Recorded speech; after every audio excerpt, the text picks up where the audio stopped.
d'aussi loin que je me souvienne, j'ai presque toujours été soignée avec les plantes. La tisane d'hiver, la cuillère de miel pour la gorge, la confiture de cynorhodon que je détestais manger et qu'on me forçait à manger l'hiver, mais qu'aujourd'hui j'adore. Et j'ai eu beaucoup de chance en fait à ce niveau-là. Mon papa il m'a amené ramasser la menthe, l'ail des ours, il m'a amené aux champignons. Et je crois que présentée comme ça, je pouvais que croire en la magie des plantes parce que finalement elles m'accompagnaient tout au long de l'année et je voyais que ça fonctionnait. Bonjour et bienvenue dans Le Temps d'une Tisane, le podcast qui te parle d'herboristerie maison sans prise de tête. Je suis Manon, écologue, praticienne en herboristerie, créatrice du blog Mademoiselle Apothicaire et autrice. Dans ce podcast, je te parle de plantes médicinales, de bien-être naturel et des pouvoirs extraordinaires de la nature sur ta santé. Alors prépare ton infusion préférée, installe-toi confortablement et c'est parti pour un nouvel épisode. Dans cet épisode, je suis ravie d'accueillir Océane. Bonjour Manon. Alors, je te rappelle le principe du podcast, c'est de papoter ensemble autour d'une tisane, autour de notre passion, les plantes. Donc je voulais savoir quelle tisane tu avais choisie pour cet épisode. Et pour cet épisode, j'ai choisi la tisane de printemps de l'herbier sous la rochette pour rester dans l'énergie du printemps qui arrive. Et puis les plantes, c'est une histoire de famille parce que la tisane d'aujourd'hui, c'est ma belle-sœur qui l'a composée et qui récolte cette tisane. Donc j'adore ce qu'elle fait et je suis vachement aussi attachée au local quand je le peux, à la cueillette et puis aux plantes de notre terroir. Donc voilà, c'est une tisane où il y a du cassis, du coucou, de l'aquilée, du coquelicot et du frêne aujourd'hui. Alors du coup, tu es thérapeute holistique. Moi, ça me parle pas trop, c'est très vaste comme sujet. Est-ce que tu peux nous expliquer ce que tu fais ? Ça marche. Thérapeute holistique, c'est vraiment accompagner les personnes dans leur globalité, donc de prendre en compte à la fois le cœur, le corps et l'esprit. Pour moi, ça a vraiment du sens de prendre en compte tout. Et c'est d'ailleurs de là que mes aspirations à connaître les plantes, elle est assez exigeante parce que j'aime travailler le plus possible avec l'entièreté de la plante. Mais on y reviendra plus tard. Et je propose des accompagnements qui visent à reprendre confiance en soi, à se reconnecter à ses besoins, à son pouvoir d'action. Je travaille beaucoup sur les relations, notamment les relations toxiques qui peuvent entraver notre liberté, notre sérénité et puis même dans certains cas qui sont un peu plus poussés, même notre identité propre. Donc, j'aime bien accompagner les gens à retrouver une forme d'autonomie, de souveraineté d'eux-mêmes. Et pour ça, je propose différents accompagnements, donc des séances individuelles où la magie, elle opère avec un tas d'outils différents en fonction des besoins. Et puis, j'ai aussi créé, et ça fait à peu près 1 an que j'anime ce parcours, c'est mon petit bébé, donc le parcours Affranchi, qu'accompagne les personnes en individuel pendant 8 mois à vraiment se retrouver, à pacifier leur histoire et leurs relations. Et je fais aussi du coaching pour accompagner à mettre de la clarté dans des nouvelles directions professionnelles, à processer, à mettre en route une activité qui colle plus à la personne qu'on est aujourd'hui, principalement pour les personnes qui ont besoin de faire des mises à jour ou simplement travailler sur leur posture aussi. Et j'accompagne principalement les thérapeutes du coup, parce que je me sens plus en lien avec cette gamme d'activités, mais j'ai déjà eu d'autres personnes aussi qui viennent pour clarifier un peu leur situation. Donc voilà un peu tout ce que je propose en soins. C'est vaste. Est-ce que tu peux nous détailler un peu les différents outils que tu utilises dans tes accompagnements ? Alors, les différents outils, ça va être donc de toute façon les plantes sont au centre de mon accompagnement. Donc déjà je fais de la pratique énergétique avec les plantes en fumigation. Ça aussi on y reviendra, mais c'est un process qui permet vraiment de travailler avec la vibration de la plante et de travailler sur la mémoire cellulaire, donc les endroits où on peut avoir des blocages émotionnels, des blocages même physiologiques. Et puis, de l'autre côté, il va avoir aussi l'aspagithérapie, où on y reviendra aussi. C'est vraiment travailler avec l'alchimie végétale. Ça, c'est vraiment ce qui tourne autour des plantes.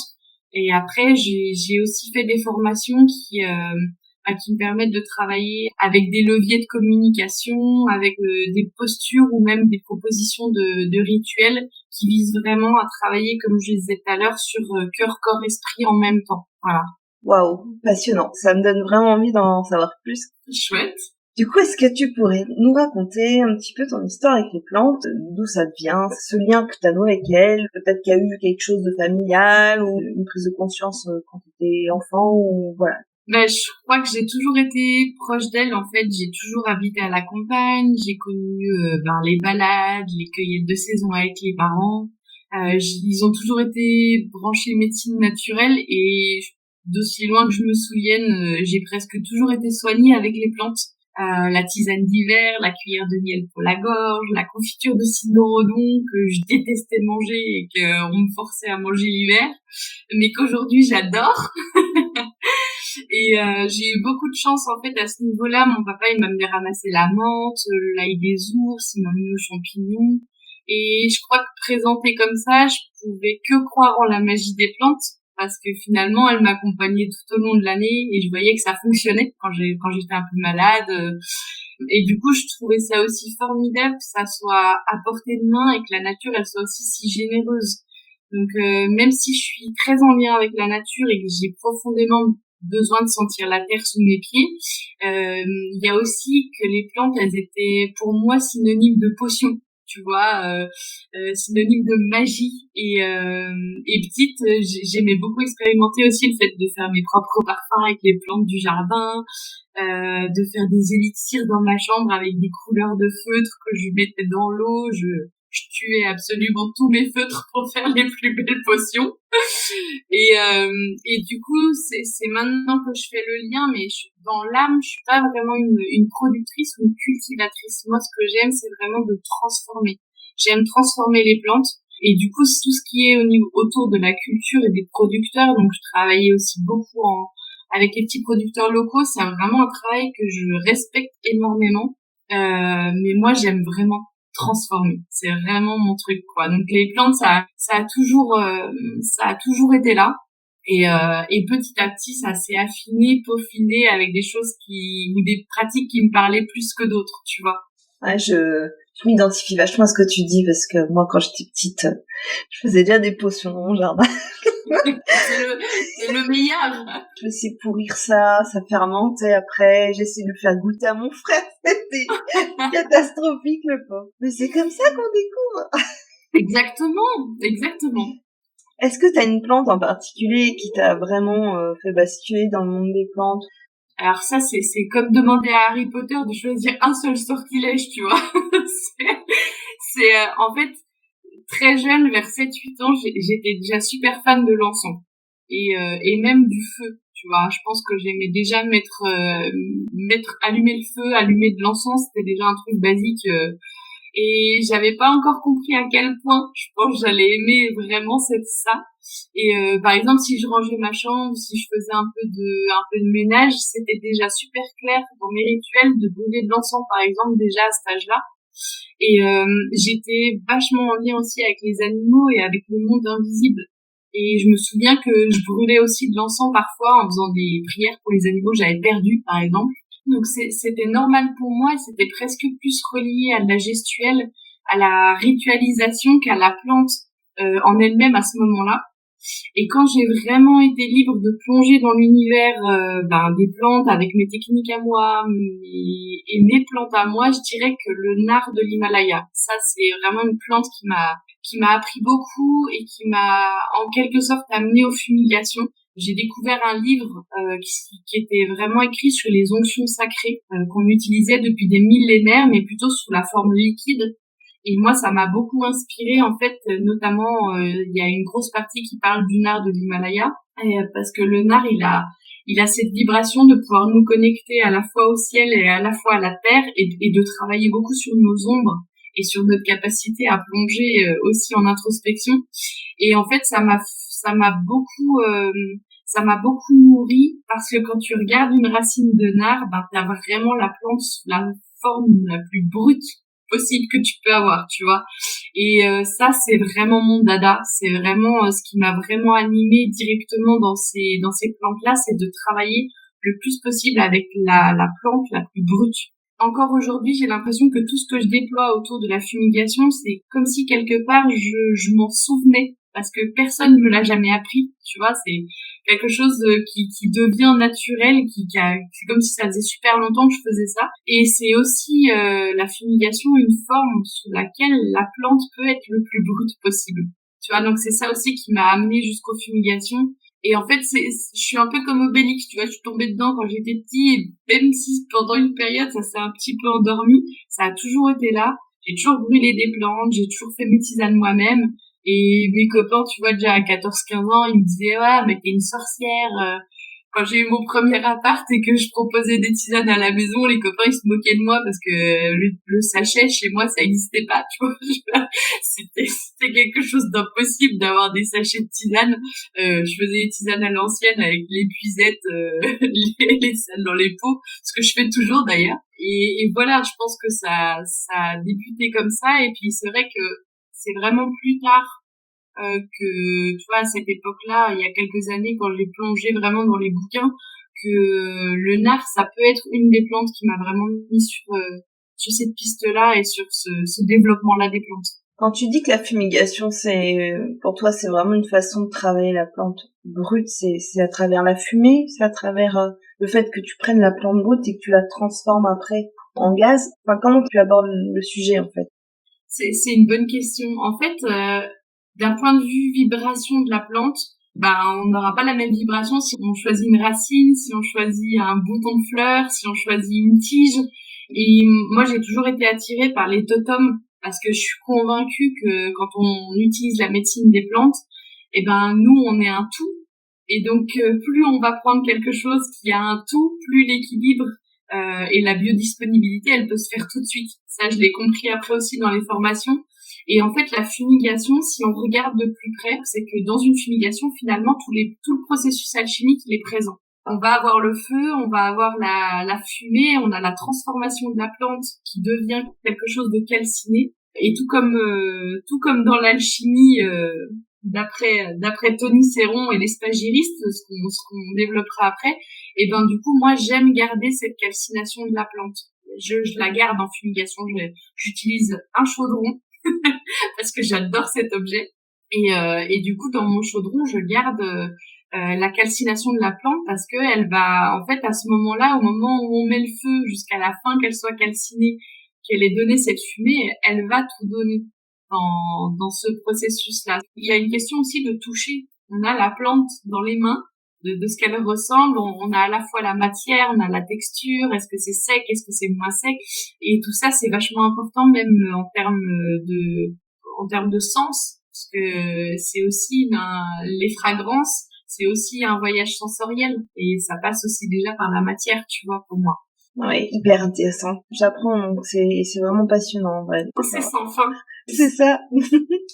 Juste un petit mot pour savoir qu'est-ce qui t'a poussé à faire le métier que tu fais aujourd'hui et le parcours que tu as réalisé pour en arriver là. C'est un vaste sujet. On va essayer de condenser un peu.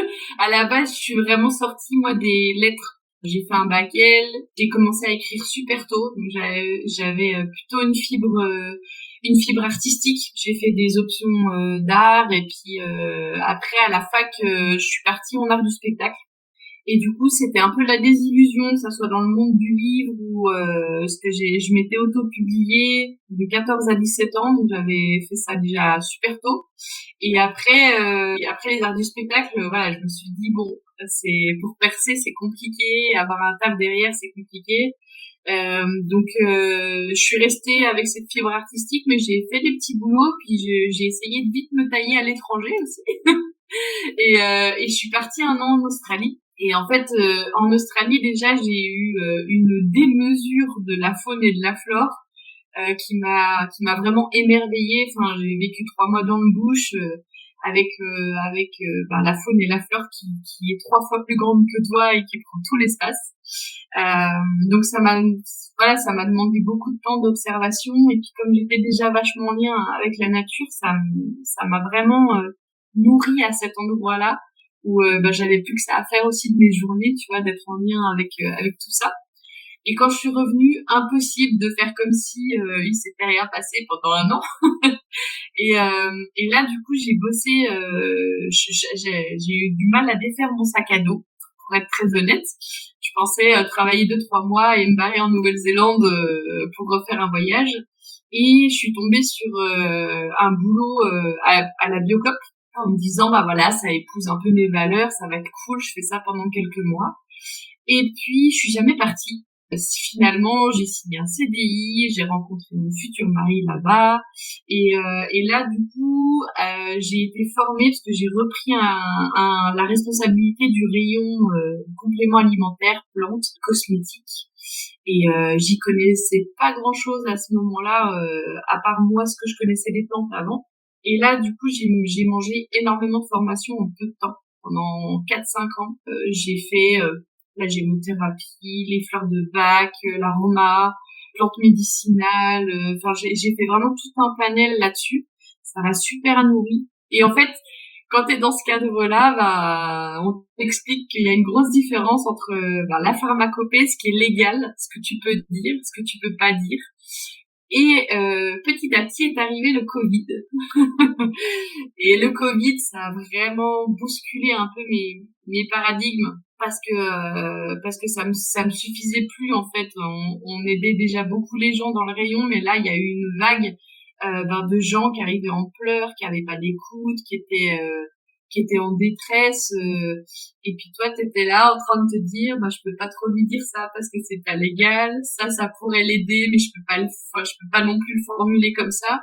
Et puis ça m'a gonflé, je crois que ça a réveillé chez moi aussi le fait d'être en colère de ça, tu vois, de me dire mais je veux aider autrement, c'est quelque chose qui m'a toujours tourné autour, puis ça m'a demandé beaucoup d'étapes en beaucoup d'années en tout ça, pas confiance en moi, pas me sentir légitime de vraiment aller vers l'accompagnement, etc., etc. Et là, le Covid, ça a mis la scission quelques années après. Je suis partie de Biocoop et je me suis lancée dans l'accompagnement. Mais ce qui a vraiment tout changé, c'est l'école que j'ai faite pour m'accompagner là-dessus. Parce que pour moi, il était hors de question d'accompagner les gens sans travailler sur ma posture. Voilà. J'ai commencé le travail thérapeutique hyper jeune. Je pense que les premiers soins que j'ai faits, plante ou pas plante, je devais avoir 13 ou 14 ans. Et j'ai vu beaucoup de thérapeutes, beaucoup de techniques différentes, et je me disais mais au secours. Je souhaitais, pour accompagner les gens, avoir suffisamment bossé sur mon histoire, suffisamment bossé pour ne pas être en projection avec les gens. Et du coup, j'ai cherché longtemps, j'étais hyper attirée par le chamanisme. Et quand je regardais les écoles de chamanisme qui existaient, je me disais, mais en fait, mon Dieu, c'est fermé, c'est hyper sacralisé, c'est mis sur un piédestal. Je trouvais pas mon compte là-dedans non plus. Et je suis tombée sur le travail d'Arnaud Rioux, qui a fondé l'Académie de l'Acte en 2006. Et vraiment, c'était un parcours de 3 ans qui travaille vraiment sur la posture du thérapeute. Pas d'outils, pas de contenu de choses qu'on t'inculque, mais par contre une voie sur laquelle tu vas travailler le fait d'être le plus aligné possible, le plus congruent, comment tu manifestes tes talents en tant qu'accompagnant, quelle est ta couleur. Et là je me suis dit ok, banco, le gars il a les pieds sur terre, ça me parle, c'est pragmatique. Et il y avait tout un pan de chamanisme mais qui était très lié à la nature, très lié à l'invisible, qui me plaisait vraiment beaucoup. Et ça, aujourd'hui, je pense que je peux vraiment dire que ça a changé ma vie de faire ce parcours, que ça a fait l'accompagnante que je suis aujourd'hui avec les outils que j'ai. Et ça m'a donné énormément confiance en me disant, finalement, les gens viennent pas te voir pour ce qui est marqué sur ta carte, tu vois. Parce que t'es ostéo, kinésio, non, ils viennent te voir, parce que ce que tu proposes, c'est ça. Et c'est ce que j'avais vraiment envie de découvrir. Et finalement, ça m'a donné aussi le liant. Au début, je pensais que la fumigation et les plantes, c'était un outil parmi tant d'autres. Et en fait, pendant ce parcours, je me suis rendu compte que c'était central. C'est ma couleur, ce que j'apporte vraiment, c'est vraiment cet outil-là avec les plantes. C'est ma vision aussi d'accompagnement avec les plantes qui est pas comme tous les autres. Voilà, qui est la mienne. Et ça peut parler à certains comme ça peut ne pas parler à d'autres, mais en tout cas voilà à peu près le parcours, tu vois, en condensé de ce qui m'a amené jusqu'ici, tu vois, ouvrir mon cabinet il y a bientôt 3 ans maintenant. T'as senti que t'avais besoin de cette compétence-là et que t'as approfondi vraiment à fond, quoi. Donc c'est très différent des parcours d'autres personnes avec qui j'ai discuté et c'est hyper intéressant. Et puis tu vois, je pense qu'il y a un côté aussi où j'assume parce que l'école des plantes de Lyon, je l'ai briguée, tu vois, à un moment donné, tu vois, je me suis dit bah oui, elle est hyper cotée, voilà, avec les formations que j'avais déjà faites. Ce qui m'a demandé un vrai boulot, c'est aujourd'hui d'assumer le fait que je ne sais pas tout sur les plantes, tu vois, et que j'ai fait aussi beaucoup de formations sur les plantes médicinales, mais le travail que je fais aujourd'hui avec les plantes en soins me demande de désapprendre parce que du coup ça se passe pas avec le mental, en tout cas pas uniquement avec le mental, et du coup c'est effectivement moi je rends l'honneur à l'intelligence végétale de ça, c'est que ça a un côté un peu magique. Tu vois, ce que je propose aujourd'hui, je fais totalement confiance à la médecine des plantes dans leurs vibrations, quand bien même des fois je ne sais pas expliquer sur quelque chose de très tangible pour les personnes qui en ont besoin, pourquoi la plante elle va agir comme ça ou comme ça. Et ça m'a demandé tout un boulot aussi d'accepter ça, tu vois, et de me dire je suis pas obligée de répondre à toutes les questions pour me dire que ça fonctionne. Et effectivement, j'avais vraiment besoin de cette partie humaine en me disant, bah, la connaissance, c'est une chose, et après, l'expérimentation, c'en est une autre, tu vois. Et voilà, et j'avance avec ça aujourd'hui, avec des gens, des fois, qui me posent des questions en me disant, non, mais j'y crois pas, oui, mais ça, c'est bizarre, oui, ok, ça te parle ou ça te parle pas, mais viens, essaye, tu vois. Essaye, puis on voit après ce que ça dit.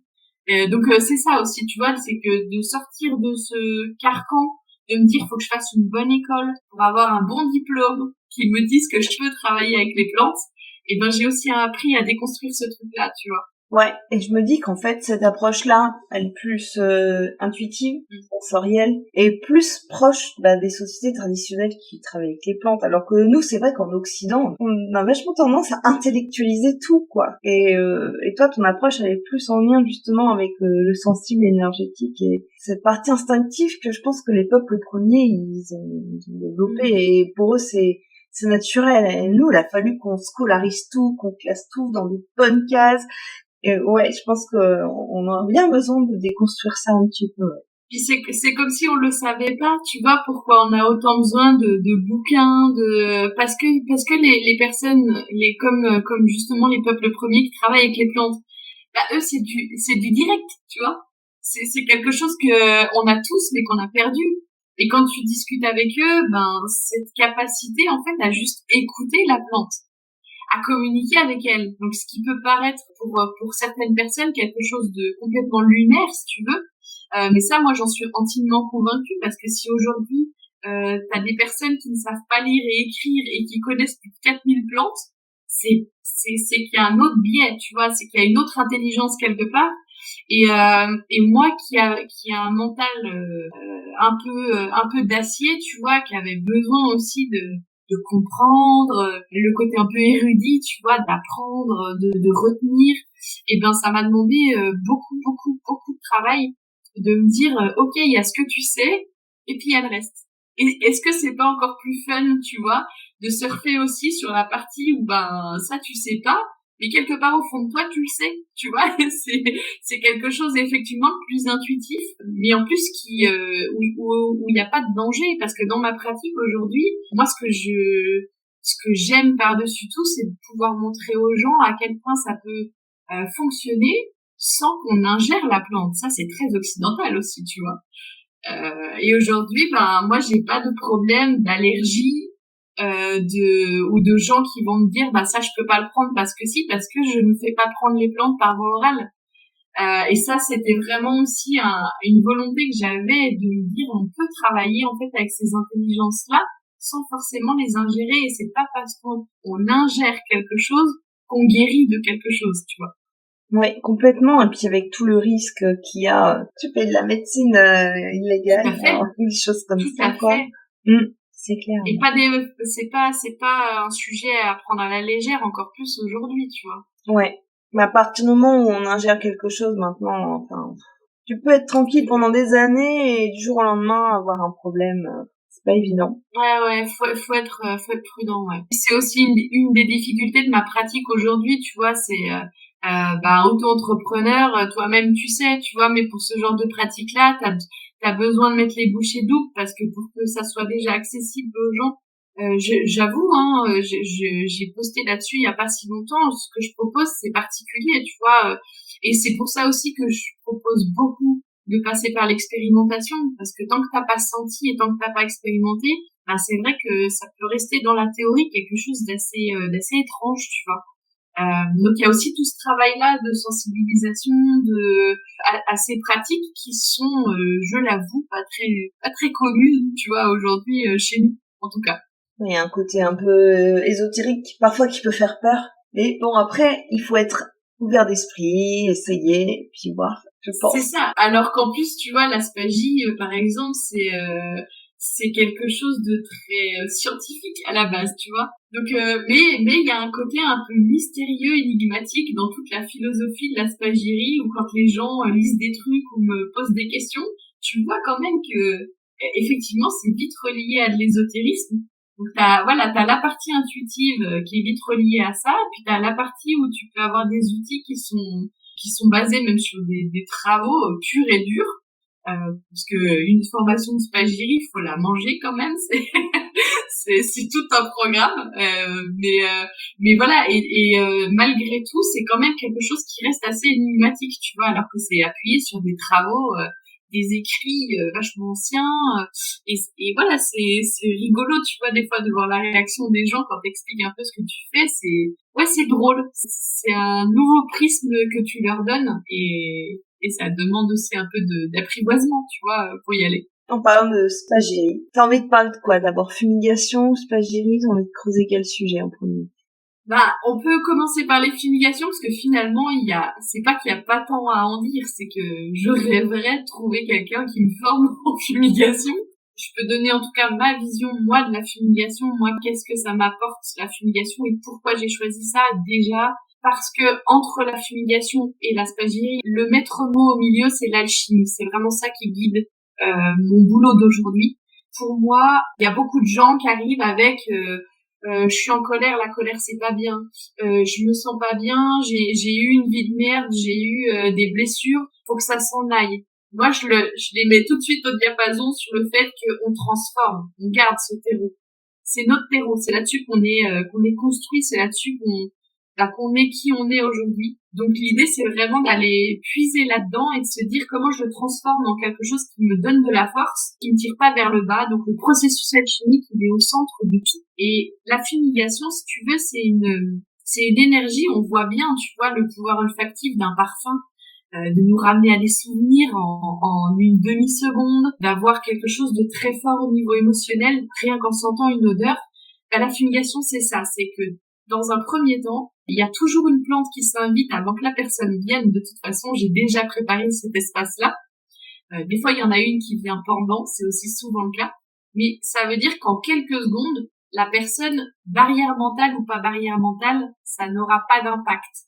Le travail, il va se faire quand même, la vibration de la plante va passer et elle va travailler directement sur les mémoires cellulaires. C'est en tout cas ma conviction, tu vois, qui s'appuie sur pas grand-chose de tangible à part des lectures de médecine quantique, voilà. Mais ça, j'en suis intimement convaincue qu'on travaille beaucoup sur la mémoire cellulaire avec l'olfaction. Et si tu veux, ça permet sans risque, entre guillemets, au niveau de la peau, au niveau des allergies, comme je te le disais tout à l'heure, que le travail en profondeur se fasse, puis c'est comme ouvrir une porte pour qu'après le reste de la séance puisse se faire aussi, tu vois, s'il y a de la résistance, s'il y a des peurs, il y a un masque, tu vois, et ben du coup la fumigation, elle, la porte d'entrée, la plante, elle va déjà s'inviter pour déjà travailler un petit peu là-dessus avant même qu'on commence la séance. Donc la fumigation, enfin, moi personnellement, on est notre propre laboratoire. J'ai fait beaucoup d'expériences sur moi-même et j'en fais encore. Et j'ai essayé plein de choses physiologiquement. Tu vois, il y a des médecines chez les peuples premiers où ils font carrément des bains de fumigation. Tu peux faire des bains de siège pour travailler, par exemple, sur le système génital des femmes pendant les tribus avec les fumigations. Et du coup, ça, moi, j'y crois. Il y a des choses que j'ai essayées aussi sur moi, ne serait-ce que pour me nettoyer. Parce que pour moi, la fumigation, c'est aussi comme une douche, c'est comme se brosser les dents. Ça a rien de plus spirituel qu'un brossage de dents, tu vois. Et du coup, c'est aussi ramener le côté incarné dans la matière, d'utiliser ces plantes-là. Oui, il y a la fumée qui apporte un esprit, si tu veux, qui apporte une vibration, mais il y a aussi le côté très matériel de la fumigation qui vient travailler sur le corps. Et moi, je suis quelqu'un de très incarné, très lié à la terre, et quand on parle de spirituel, oui, ça me parle, mais faut pas oublier qu'on est aussi dans un corps matière, qu'on est là pour vivre une vie humaine, tu vois. Et la fumigation, elle permet de faire ce lien entre la fumée et la matière de la plante. Il y a un pied dans les deux, tu vois. Il y a une danse qui se fait comme ça. Et moi, j'adore cette utilisation. J'adore regarder danser la fumée. Il y a quelque chose un peu de hypnotisant. Et voilà, je pense que pour les fumigations, c'est vraiment le gros du truc. Travailler sur la mémoire cellulaire, et puis le côté émotionnel de l'olfaction, ça ouvre déjà beaucoup de choses, tu vois. Ouais, alors quand tu parles d'alchimie de l'être humain, on peut faire le parallèle avec la chimie des plantes. Le fait de transformer nos émotions difficiles pour en faire quelque chose de différent, mais ça me parle tellement. On n'est pas beaucoup différents, tu vois, ça fonctionne de la même manière, et c'est pour ça que je te parlais des totems tout à l'heure, tu vois. Si tu regardes une plante, comment elle fonctionne, qu'est-ce qu'on a de différent, nous, en tant qu'être humain, tu vois. On est un être vivant, et de regarder comment l'alchimie fonctionne dans une plante, pourquoi ça marcherait pas pour nos propres processus à nous, tu vois. C'est ça qui est intéressant aussi, c'est de voir un peu les points communs, et plus tu vas être complet, et pas parfait, tu vois, mais complet, plus tu vas pouvoir aussi connaître une plante, si tu veux, quand elle apporte son remède, entre guillemets, quand elle apporte sa médecine, elle s'en fout, elle, si tu veux, elle a pas d'enjeu. Tu vois, elle va t'apporter ce qu'elle est naturellement, tu vois. Et ça, pour moi, c'est déjà, c'est un peu la base de ce qu'on apprend en prospagyrie. Le remède, il est tel qu'il est. Tu l'ingères. Après, c'est ce qu'en fait ton corps, tu vois. Est-ce que tu vas l'uriner parce que du coup il n'est pas passé, ou juste est-ce que la médecine elle a fait son boulot, mais le processus de toute façon se fait. La plante elle n'a pas besoin de ton approbation, tu vois. elle s'en fout, et ça j'adore, parce que c'est aussi comment on vit nos propres processus. C'est le tout principe de la plante, elle est telle qu'elle est, elle existe telle qu'elle existe, elle n'a pas été conçue pour quelque chose, et du coup de fait quand on la prend, ou voilà, quand on ingère, comme tu dis, elle fait ce qu'elle a à faire, mais elle n'a pas été créée pour l'être humain à la base. C'est juste un être vivant avec ses spécificités, son champ d'action. Exactement. Et du coup, au niveau des fumigations, est-ce que tu fais un bilan avec la personne et tu arrives à choisir les plantes qui lui correspondent, ou alors tu fais des tests un peu en direct, comment tu organises ça un peu en séance? C'est une bonne question. Du coup, il y a presque plus de préparation avant. En fait, le temps que je prépare la séance avant, c'est vraiment un temps où je me connecte déjà à la personne qui va venir. Et les mots, on choisit, est-ce que c'est de la canalisation? Intuitivement, une plante vient.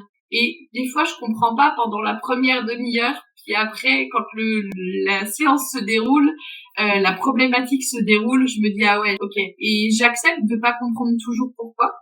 Mais effectivement, ça va être vraiment intuitif, et je vais sentir aussi quand je fais de la pratique énergétique s'il y a un moment faut rebrûler quelque chose, parce que comme je les utilise sous forme brute, la fumigation, moi je l'utilise avec un charbon. Soit 100% végétal, c'est le must, soit un charbon qui s'auto-allume, parce que moi j'ai besoin que ça dure pendant longtemps.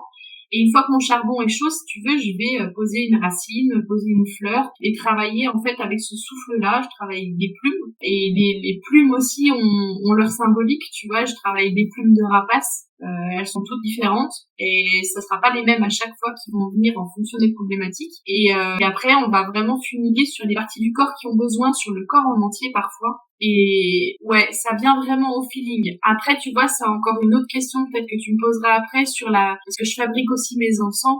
Maintenant, je fabrique mes fumigations. Là, j'ai vraiment un temps où je prends mon tambour, où je dédie un temps à ça, où je pose l'intention de pourquoi je veux accompagner avec cet encens-là. Et effectivement, intuitivement, les plantes descendent, je calcule les grammages, je fais des tests, c'est un peu plus complet, tu vois. Quand on est en séance, c'est de l'intuition par rapport à la personne. Souvent, ça lui parle, parce qu'en olfaction, t'as deux moods. Tu vois, t'as le premier mood de « Ah, ça sent trop bon !» et le deuxième mood de « Ah, je supporte pas cette odeur !» Tu sais pas pourquoi tu fais un rejet de certaines plantes comme ça, même quand tu les bois en tisane. Et ça peut être lié à plein de choses, tu vois. Ça peut être que c'est pas mûr. Tu vois, moi, j'avais une nana, impossible pour elle de sentir la sauge, tu vois. Et la sauge, ça la mettait dans un état elle se mettait à pleurer, elle avait envie de vomir, c'était un truc super fort, tu vois. Et en fait, dans son trauma à elle, c'est une odeur qu'elle a beaucoup sentie quand elle était en mission à l'armée, dans un pays qui était en guerre, tu vois. Et en fait, le souvenir de l'olfaction, c'est ça aussi la puissance du truc, tu vois. C'est que du coup, elle, ça la faisait revenir directement à ça. Et impossible, tu vois, ça la mettait dans tous ses états, rien que de sentir cette odeur-là. Donc après, c'est ok, tu vois, de respecter, et parfois, il va avoir une petite résistance, tu vois, un truc qui va dire, ah non, je peux pas cette plante-là, mais si t'attends quelques secondes, ok, peut-être que ça invite justement à travailler sur quelque chose en particulier. Parce que la propriété médicinale de la plante n'est souvent pas la fonction avec laquelle elle va travailler en fumigation, par exemple, tu vois. Ça aussi, c'est intéressant, c'est différentes formes. Il y a des propriétés qui se rejoignent, mais c'est pas tout à fait la même chose. D'accord, donc c'est dissocié en fait. Les propriétés classiques qu'on a en arboristerie et les propriétés que t'as en fumigation, tu vas pas avoir les mêmes objectifs, les mêmes effets du coup. Quand tu apprends les plantes, toi tu vas pouvoir confirmer ça. Finalement, si on observe la nature, l'information de la plante, presque, on l'a. Un exemple tout bête. L'hélicryse, en fait, quand tu la regardes dans la nature, c'est une plante qui est très solaire, parce qu'elle a besoin d'énormément de soleil, un peu sec. C'est une plante jaune. Et elle a une odeur très, très épicée, tu vois. Et dans sa vibration, tu vois, quand moi je la travaille en fumigation, c'est une plante qui ramène de la lumière dans l'espace. Tu vois, c'est une plante qui va tailler sur le plexus solaire, qui va ouvrir et va en même temps nourrir. Et si tu veux, on utilise des mots qui sont différents, mais si tu regardes par rapport à la propriété, on travaille à la fois sur les bobos, sur le côté pratico-pratique, et en même temps, quand on ramène de la lumière et tout, l'hélicryse, on travaille beaucoup aussi sur les blessures, mais des blessures émotionnelles. Et comment on ramène de la lumière en soi là où on a eu mal. Et du coup, finalement, les propriétés, c'est presque la même, si tu veux, c'est pas les mêmes mots, c'est pas la même profondeur, mais finalement, on s'y rejoint, parce que dans la nature, si tu l'observes, elle ressemble à ça. Tu la regardes, elle t'apporte de la lumière, elle t'apporte de la chaleur, l'hélicryse, tu vois. Donc, moi, je suis vachement attachée aussi à la théorie des signatures, tu vois. En fait, tu travailles à la fois sur la partie propriétés médicinales telles qu'elles sont scientifiquement admises, et puis après il y a la partie symbolique, la partie énergétique. Du coup, t'as tous ces aspects-là autour de la plante qui sont hyper intéressants. Et c'est là qu'on en vient à l'aspergérie, tu vois. Ouais. C'est là où on rebondit là-dessus, parce que j'ai cherché pendant super longtemps, tu vois, le fait de vouloir travailler en global. Et du coup, voilà, thérapeute holistique, le temps de trouver cette étiquette, tu vois, de dire, je veux travailler vraiment sur la personne dans sa globalité, mais je veux travailler avec, si tu veux, le meilleur potentiel de la plante. Et c'est vrai que quand j'ai fait mes formations, tu vois, je me disais, ouais, les fleurs de bac, c'est bien, mais si la personne vient pour une émotion forte à gérer, pour moi, c'est difficile, tu vois, de me dire, ouais, mais est-ce qu'il se passe pas un truc dans son corps? Est-ce qu'il se passe pas un truc aussi psychiquement? Et du coup, bien sûr qu'il y en a, dans certaines pratiques, il y en a qui vont un peu creuser à gauche et à droite, mais ça me suffisait pas, tu vois, il y avait un truc qui me manquait, j'avais besoin d'un truc global. Et en fait, c'est là que l'élixir spagyrique, il arrive. C'est que dans sa conception, l'élixir spagyrique, il réunit vraiment la quintessence de la plante, ce que tu peux avoir de mieux dans le potentiel le plus total de ce que peut apporter une plante. Tu vois, et du coup on rejoint cette notion de totem, d'avoir vraiment toute la plante en entier, d'avoir un processus complet et de travailler sur toutes les couches physiologiques, émotionnelles et au-delà, tu vois. Donc l'élixir spagyrique fait son entrée à ce niveau-là. Pour moi, c'est hyper pointu. J'admire vraiment le travail de ceux qui font des élixirs spagyriques, parce que c'est une sacrée tambouille, hein. faut voir quand même les labos ce que c'est, mais voilà, et je vois la différence, moi qui en consomme des élixirs spagyriques, par rapport à comment je me soignais, tu vois, un peu au tout début. Il y a une prise en charge globale, tu vois, c'est vraiment quelque chose qui est très enveloppant, parce que ça, effectivement, ça joue à tous les niveaux. Je voulais savoir si tu t'étais formée à ce sujet qui a l'air passionnant et un petit peu, je sais pas comment on dit par rapport à la pratique de l'herboristerie courante en tout cas. Pour moi, ça me paraît un peu inaccessible en fait, tu vois, parce qu'il n'y a pas beaucoup de sources. Et du coup, voilà, parle-moi de l'aspergillée. Avec joie. Est-ce que tu as 18 heures devant toi? Non, mais alors oui, effectivement, c'est super vaste.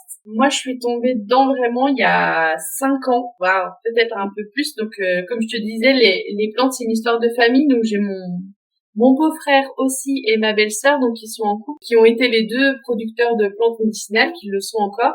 Et si tu veux, elle faisait les tisanes et lui, il était distillateur. Et lui, ça a toujours été, ça a été le premier à me parler de spagyrie. Et en fait, il m'a parlé de spagyrie à travers le côté très terre-à-terre scientifique, pragmatique de la réalisation d'élixir, tu vois. Et très vite, en discutant avec lui, je me disais, ouais, mais cette philosophie-là, c'est vraiment ça, en fait. Tu vois, c'est vraiment ça que j'ai envie de toucher, ça me parle vraiment. J'ai commencé à fouiller et puis je suis tombée sur Tony Serron. Voilà, c'est le précurseur. Il a fait plus de 40 ans de recherche là-dessus. Il va carrément vouer sa vie, je pense, jusqu'au bout du bout à la spagyrie. Et si tu veux, lui, il a fait un travail colossal justement de recroisement d'informations sur ces 40 dernières années, parce que la spagyrie, elle a vraiment été initiée par Paracels il y a très longtemps. Et puis après, chacun en a fait son petit quelque chose avec tout ce qui a tourné comme polémique, mais comme écrit autour de l'alchimie. Et en fait, la spagyrie, c'est considéré, en tout cas par Tony Serron, comme la petite sœur de l'alchimie. Voilà, si tu veux, la spagyrie, c'était à l'époque le truc, c'est moins tendance que l'alchimie, tu vois, ça fait moins rêver.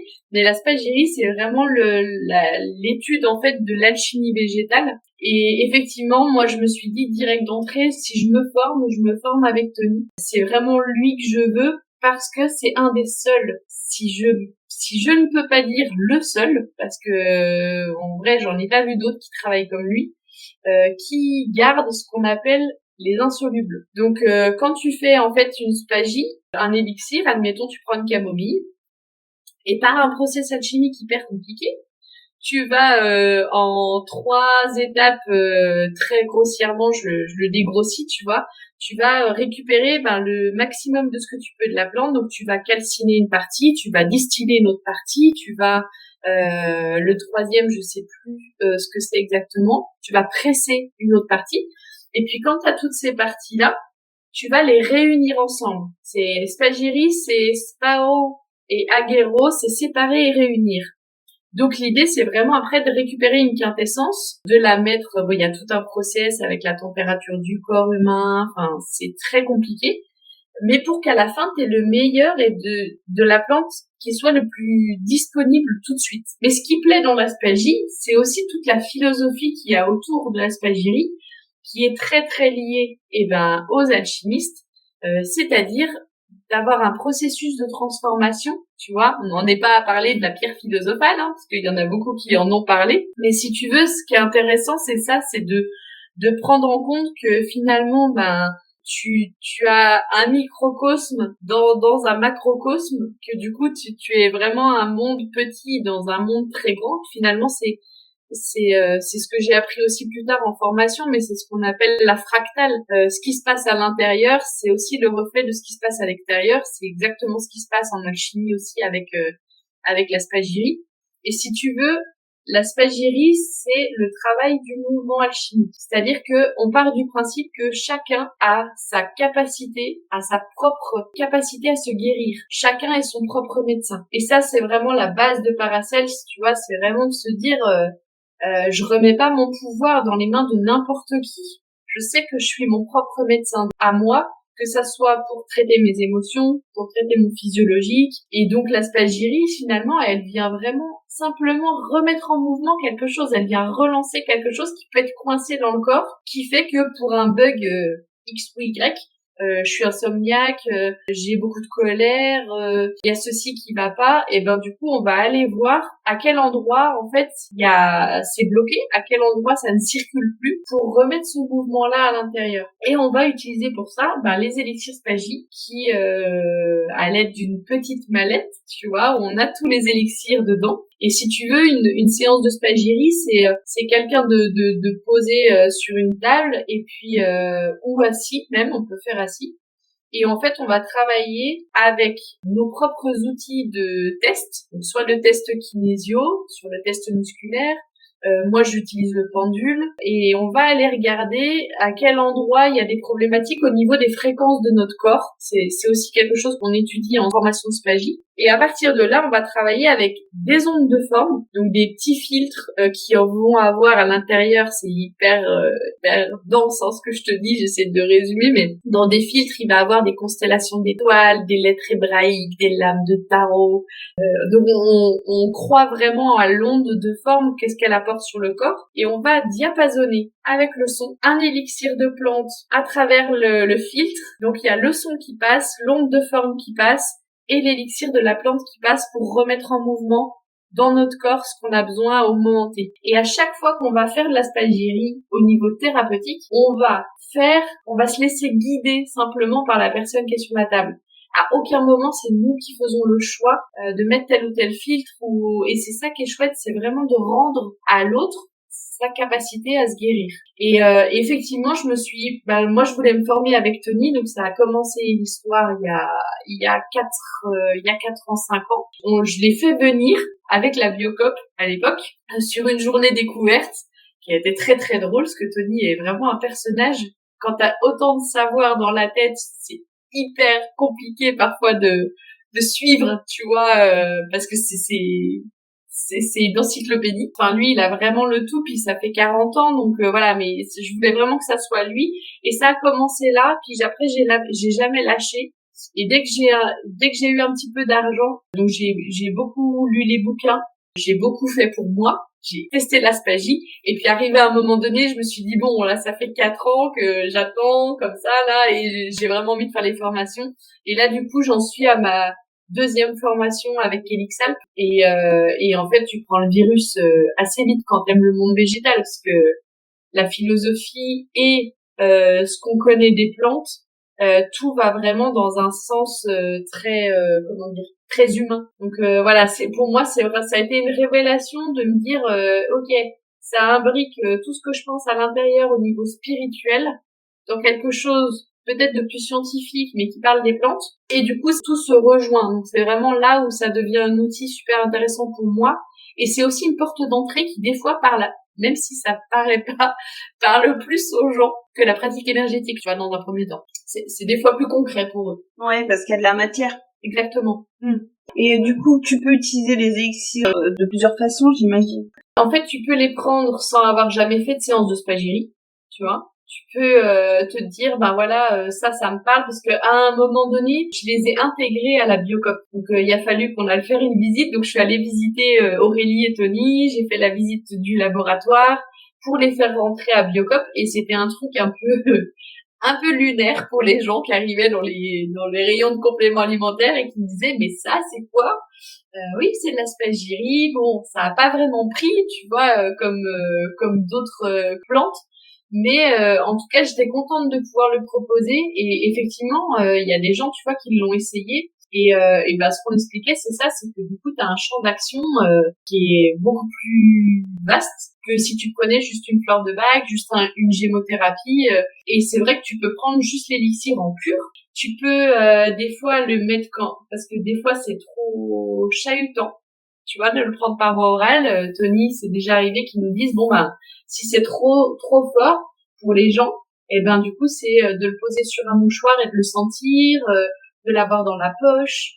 Il y a plusieurs façons de l'utiliser et c'est rare en tout cas pour le moment dans ma pratique à moi, c'est rare qu'à la fin d'une séance, on me dise au pendule que la personne doit le prendre par voie orale. Parce que le job, il est déjà fait sur la table. L'élixir, il est déjà passé sur la table au moment où on a travaillé. Et c'est pas obligé, tu vois, justement, de passer par le fait de le boire. Et nos techniques de test en spagyrie sont comme ça. Tony nous apprend aussi à dire, voilà, c'est l'intention aussi qu'on pose. Tu vois, on peut poser l'intention de s'appuyer sur l'élixir solaire parce que à X ou Y moment, on en a besoin à ce moment-là. Des fois, ça suffit aussi. C'est ce qui fait aussi qu'on peut faire de la spagyrie à distance très facilement. D'accord, effectivement, pour en parler pendant des heures. Oui. Du coup, quand tu proposes un accompagnement de fumigation, comment ça se déroule? C'est vraiment pour les gens qui ont envie de découvrir. Si jamais ils ont envie de venir travailler avec toi, comment ça va se passer? Eh ben, l'idée déjà, c'est de demander à la personne la problématique. Tu vois, le pourquoi elle est là, en quoi moi je peux l'aider. Et à partir de cette problématique, toujours de manière intuitive, je vais me dire, ok, moi, de toute façon, la fumigation, avant que la personne vienne, sera toujours là. Elle fait partie intégrante même de ma pratique à moi et de ma préparation à moi. Mais au-delà de ça, si la personne après vient en physique, elle pose sa problématique et on va voir si jamais on doit utiliser plutôt la spagyrie, si c'est plus juste d'utiliser la fumigation, si c'est plus juste d'utiliser les deux. Et s'il y a d'autres outils qui viennent s'axer là-dessus, parce qu'en fait, ça paraît un peu fou de dire ça comme ça, hein, mais j'y tiens, c'est que je m'adapte vraiment avec les outils que j'ai à la problématique. Donc, je vais pas me dire ouais, ok, là on fait forcément une fumigation à chaque fois que la personne vient. Non. Et la personne, une fois qu'elle est allongée, et ben la fumigation, comment ça se passe, c'est que du coup je vais lui demander à certains moments d'inspirer plusieurs fois au moment où je passe vraiment la plante très près et d'expirer. Et à ce moment-là, il peut se passer qu'on se sent mieux, il peut se passer qu'on tousse parce qu'on nettoie, il peut se passer que ça nous dérange, il peut se passer qu'on adore. Mais en tout cas, c'est la fumigation, c'est ni plus ni moins ça, c'est passer à travers la fumée, tu vois, c'est pas forcément plus compliqué que ça. Et la spagyrie, ben du coup, ça se déroule de façon à, avec le pendule, je vais poser la question, je vais regarder ce que le corps a besoin et je vais poser des questions à la personne. Pour moi, c'est hyper important. Chaque séance, en fait, on co-crée. C'est de la co-création. Voilà. Parce que l'idée, c'est que la personne, elle puisse repartir avec des outils qui sont les siens, qui lui parlent. Et que après, elle puisse être autonome. Mes valeurs, c'est fondamental, c'est ça. C'est que l'être humain, il puisse être autonome, qu'il puisse, récupérer son pouvoir d'action. Donc, moi, je prends pas du tout le pouvoir là-dessus, quoi. C'est vraiment la personne qui va me guider à déposer ce qu'elle a besoin de déposer, à libérer ce qu'elle a besoin de libérer. Et des fois, les gens viennent avec une problématique qui paraît être la problématique. Et c'est une porte d'entrée, tu vois. Et finalement, on va bosser sur totalement autre chose. Et en fait, si j'ai envie de te dire, mes outils, c'est la même chose. La personne va me dire, je ferais bien, parce que je travaille aussi avec le tarot alchimique, ça fait partie de la spagythérapie aussi, c'est un autre pan. Et les gens vont me dire, ça m'intrigue, j'ai envie de faire un tirage de spagythérapie, de tarot alchimique. Ça va être une porte d'entrée. L'outil va être une porte d'entrée à arriver sur totalement autre chose. Donc, si tu veux, je ne présage rien de la séance avant que les gens arrivent. Et l'idée, c'est vraiment de partager le plus sincèrement possible le besoin qu'ils ont, et puis d'avoir une écoute telle que en fait je comprends, j'essaye de plonger en fait dans leur carte du monde, tu vois, et de comprendre réellement leurs problématiques pour voir après quels outils sont les plus appropriés pour l'aider, tu vois. Donc en gros, aucune séance n'est pareille. Ah ouais, aucune. Tout le temps différent, je suis la première surprise. Tu vois, quand même j'ai un mental accroché qui se dit, ah non, mais là, je sentirais plus qu'il va se passer ça et ça, que dalle. Non, il y a pas de règle. Yes. Donc concrètement, si on vient te voir qu'on fait des accompagnements et qu'après on rentre chez nous, on a quoi comme type d'outils qu'on peut réutiliser à la maison? Alors déjà, ça dépend quels accompagnements tu choisis, parce que, par exemple, pour Affranchi, vous avez énormément d'outils. Le but étant que je vous tienne la main pendant 8 mois, parce que si tu veux, Affranchi, c'est vraiment des personnes qui ont presque perdu un peu leur identité, quoi, qui arrivent, elles sont vulnérables, elles ont vécu des violences conjugales, elles ont vécu des emprises, que ça soit au niveau du boulot, les enfants, la famille, enfin c'est des situations où les personnes elles arrivent en étant vulnérables. Donc pendant 8 mois, je les lâche pas, tu vois. Et pendant 8 mois, on va renforcer tout ça et je vais leur donner des choses parfois à faire à la maison. Mais je vais aussi leur donner des outils qu'elles peuvent refaire chez elles, tu vois, parce que du coup tu l'explores en séance, ça te fait du bien parce que c'est un temps à toi. Et puis du coup, ça pose la question de, ok, mais comment je le ramène chez moi, tu vois? Comment je peux aussi sentir ça chez moi? Donc j'ai beaucoup travaillé là-dessus et encore plus sur les fragrances, tu vois aussi. Comment je peux travailler de me sentir en sécurité à l'intérieur de moi-même pendant une séance, mais comment aussi je peux recontacter ça quand je suis à la maison, quand je me sens plus du tout en sécurité et que ça revient. Comment je peux recontacter ça? Donc là, c'est à la fin de chaque séance, de toute façon, il y a une fiche qui est donnée dans Affranchi où on peut se rappuyer sur les outils qu'on a vus pendant la séance et ce que j'appelle les rituels psychoalchimiques, c'est ça. C'est donner des rituels où les personnes, si ça leur parle, elles vont pouvoir le faire à la maison, qui vont travailler au niveau cellulaire, qui vont travailler dans l'invisible et qui vont travailler beaucoup aussi au niveau corporel, tu vois, et au niveau émotionnel. Donc ça, effectivement, ça arrive aussi dans les séances individuelles qui sont en one shot. Quand il y a des besoins, c'est plus succinct, mais tu sors peut-être aussi avec une piste de réflexion, tu vois. Quand on apprend à voir quels sont nos potentiels, tu vois. Moi, si je devais me décrire, il y a une pratique qui s'appelle le Human Design. On regarde un peu c'est quoi notre câblage, tu vois.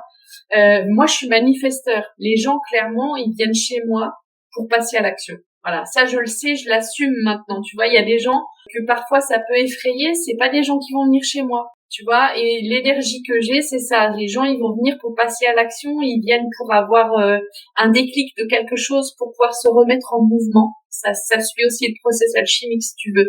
Mais voilà, je sais que souvent, on vient me voir pour ça. Et on repart des fois chahuté, mais des fois on repart vachement plus léger aussi, ça dépend ce qu'on a fait comme soin. Mais l'idée étant vraiment de remettre quelque chose en mouvement, de pouvoir se prendre en main, tu vois, voilà.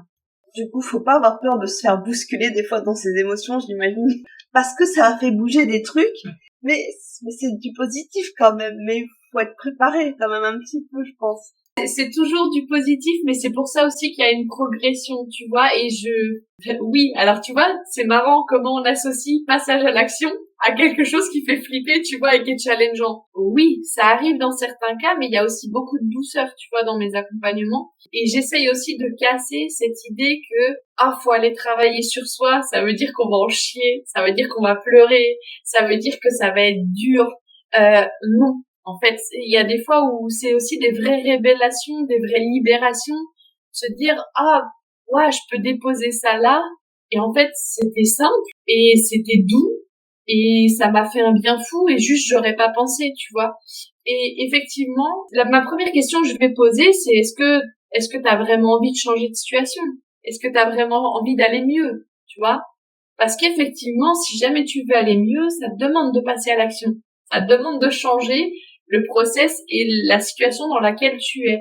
Donc effectivement, c'est quelque chose que j'assume aujourd'hui de dire, moi, les gens qui viennent me voir pour Affranchi, ils signent un contrat. Voilà. Ils signent un contrat parce que symboliquement, déjà, ils signent un contrat avec eux-mêmes. Tu vois, c'est un engagement. Ils s'engagent aussi avec eux-mêmes. Et parce que aussi, moi aussi, je m'engage. Tu vois? Donc il y a aussi ce truc de dire moi j'ai pas une obligation de résultat en tant que thérapeute. J'ai une obligation de moyens. Je vous donne des moyens.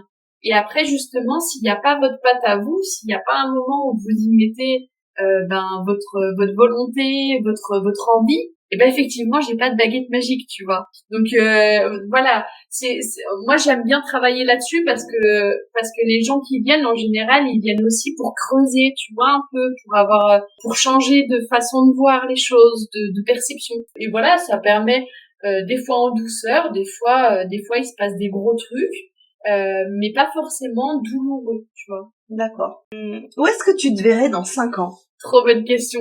Dans 5 ans, je me verrais bien enseigner. J'ai vraiment envie de transmettre depuis super longtemps. Je pense qu'il faut commencer par le début, c'est-à-dire déjà de pratiquer.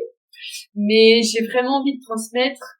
Je me verrais bien enseigner tout ça. Je me verrais bien, peut-être pas dans 5 ans, mais dans plus, avoir une école, tu vois.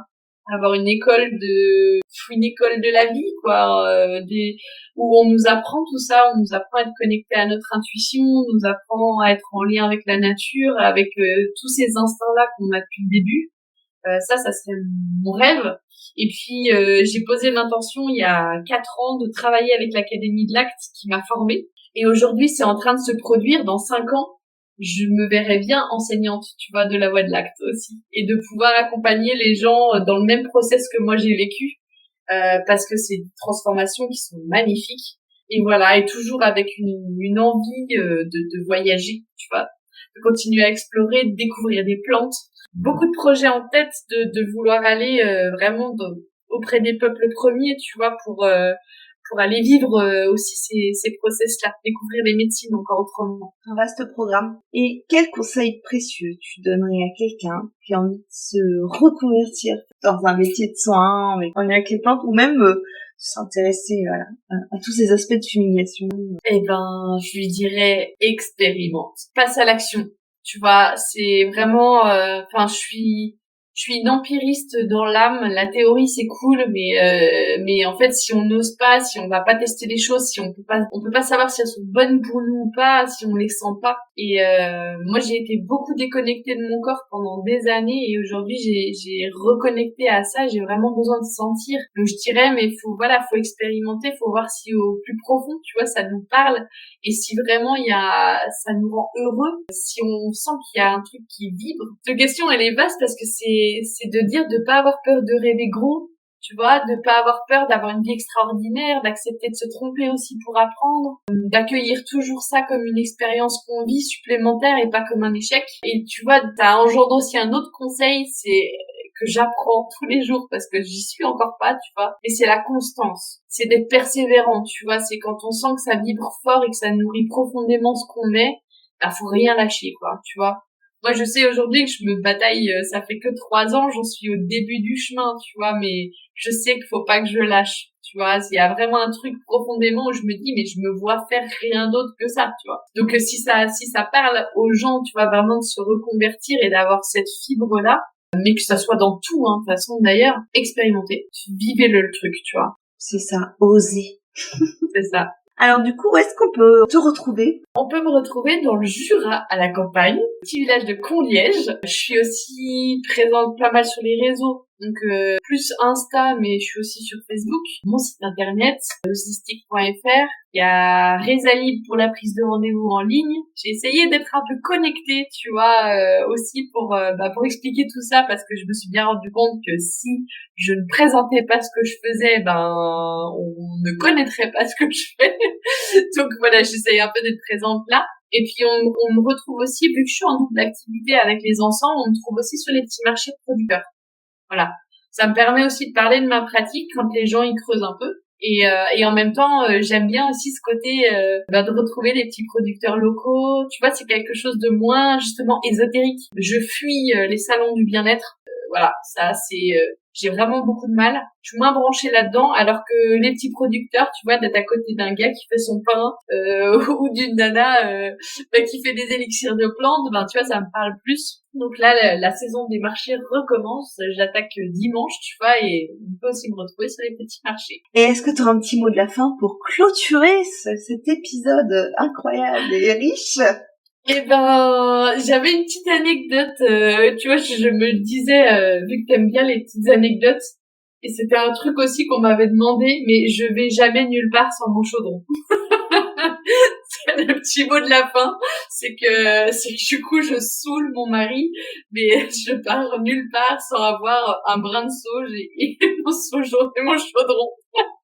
Voilà, et puis un grand merci pour ton accueil et sur ce super moment passé ensemble. Ça m'a fait super plaisir, tu vois, de découvrir ton podcast, et je trouve ça génial aussi ce que tu fais et l'opportunité, tu vois, que tu donnes aux gens de pouvoir s'exprimer sur une thématique qui n'est pas franchement toujours mise à l'honneur, tu vois. Donc bravo et merci pour ça, parce que ça fait plaisir. Merci à toi. En tout cas, moi j'ai appris plein de trucs. J'ai découvert un univers que je connaissais pas. Et j'espère que les auditrices et les auditeurs prendront autant de plaisir que moi à t'écouter. Donc, encore un grand merci. Merci Manon. Nous voilà arrivés à la fin de cet épisode. Merci pour ton écoute. Si cela t'a plu et que tu souhaites soutenir le podcast, je t'invite à t'y abonner sur ta plateforme d'écoute et à y mettre 5 étoiles, voire même à réagir à cet épisode en y mettant un petit commentaire, ou même à le partager autour de toi. Cela m'encourage à continuer de te parler de ma passion des plantes et de la nature, et me donne de la visibilité. En attendant le prochain épisode, tu peux continuer de me suivre sur Instagram, Facebook et Pinterest, mais aussi lire mes articles sur le blog Mademoiselle Apothicaire et t'abonner à ma newsletter pour recevoir mes infos, mes recettes maison aux plantes, mes anecdotes et accessoirement mes blagues pourries. Et si tu as envie d'aller plus loin avec moi pour apprendre l'herboristerie maison pas à pas, ou pour que je t'aide à améliorer ton bien-être grâce aux plantes, n'hésite pas à t'inscrire à mes programmes et ateliers, découvrir mes livres ou encore prendre rendez-vous sur mon site mademoiselleapothicaire.fr. À très bientôt dans le temps d'une tisane.